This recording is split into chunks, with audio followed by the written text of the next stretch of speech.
You're watching DVTV, Nortex's leading source for online LGBT video. Hi everyone, and welcome to another edition of DVTV. I am Israel Luna, and I thought it would be interesting to interview some people who are in the LGBT world of filmmaking here in Dallas. I am here at UTD, the University of Texas at Dallas, where a short film is being shot called The Shadow Box. So let's go inside, talk to the director, one of the actors, and see what it's all about.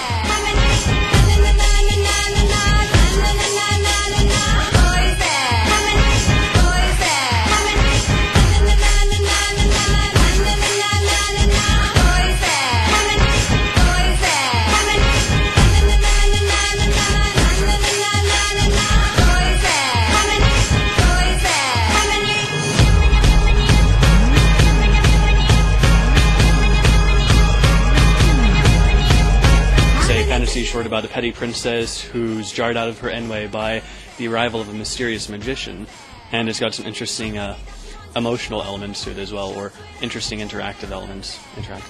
I don't think being gay is the issue. I think trying to create material that presents lesbian, gay, transgendered, etc. identities in a positive light is challenging.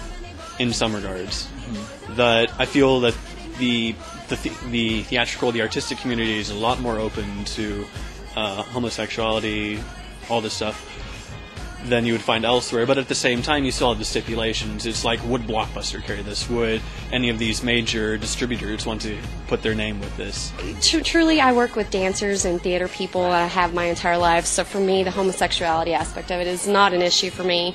I see people as the people that they are, as the loving beings that they are. So I don't have a problem with that at all. Very good. Well, what would you say to somebody if you had a local actor that was coming to you and they would say, well, I was asked to audition for this role, but it's a lesbian character. What would you say to them, or what if it was offered to you? Absolutely. I would jump in head first. I think really, as an actor, as a performer, if you really need to push yourself, you need to challenge yourself. And if it's something that you feel uncomfortable with, that's what you need to go for. Truly, I think that come at me with anything you've got. Bring it to me. I see it as a challenge. I love to be versatile. Versatile's good. Versatile. All right. Doing this is like really interesting, really fun. It's different, which is cool. And then he's really cool to talk with and work with. I mean, he seems like he's like uptight in this, but after once you get to know him, he's like totally pretty. He seems uptight. He's really fun. Well, then I guess it hasn't affected either of you because you guys still work a lot. Then my height is an issue, not my sexuality. Really? Yeah. How tall are you? Because I'm short. Oh, we know. I'm 5'6". How tall? I'm 5'6". Yeah, I have shoes on. It's a Mexican thing. Hold on. Okay, there we go. Yeah. Actually, he seems a little bit. It's the hair. It's the hair. It's the hair. The hair gives you an inch.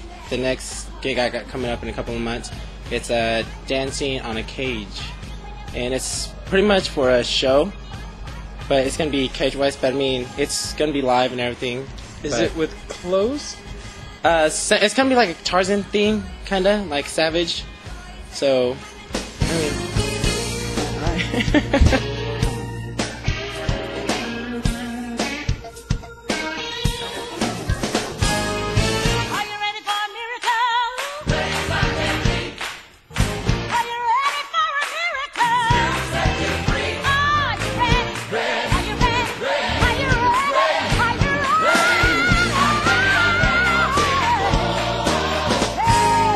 So then there's no fear for you, like if you play a woman in a show, that you might not get work in the future, like from another company or anything like that? You know what's interesting? That's an interesting question. In theater, no.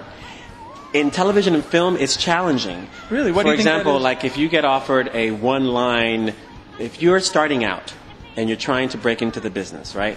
And you get offered a one-word transvestite role on a television series, it's not the best way to start, because what happens is you're starting out, so a lot of people in the industry will see that, and it might be hard for you to break away from that. You'll get pigeonholed, so to speak. Rihanna, in your case with Percy the Pimp, do you think that it's easier for women to play men like you did as opposed to men playing a woman? Actually, with some of the shows that I've seen, which have been very few, most of the time I actually don't see women playing men's roles. So I think it's more of a rarity unless you see a show like Victor Victoria. But I don't feel like it should be an issue either way. I mean, if you can play this role, then you can play this role. What difference does sexuality have to do with it, you know? If you are wanting a woman to play a man's role, then who cares if she's straight or lesbian or bi or whatever the case. She's got the talent to do it, so let that person be the one that you choose. Somebody was hitting on, like, not hitting on her, but thought she was hot as a man. Yeah, I get that a lot. They think I'm like a hot guy. Okay, And they I'm sure forget. Marco gets that with Gloria too. Well, I get that about my thighs, yeah.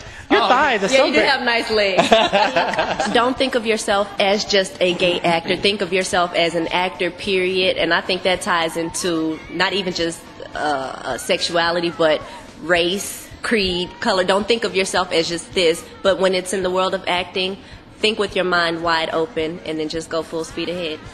I think what she said is gold. The other side of that is you have got to know this business.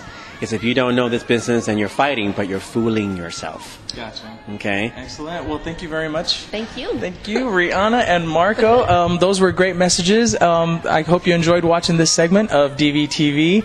If you have any newsworthy events you would like for us to cover, please shoot us an email at dvtv@dallasvoice.com. Thanks for watching.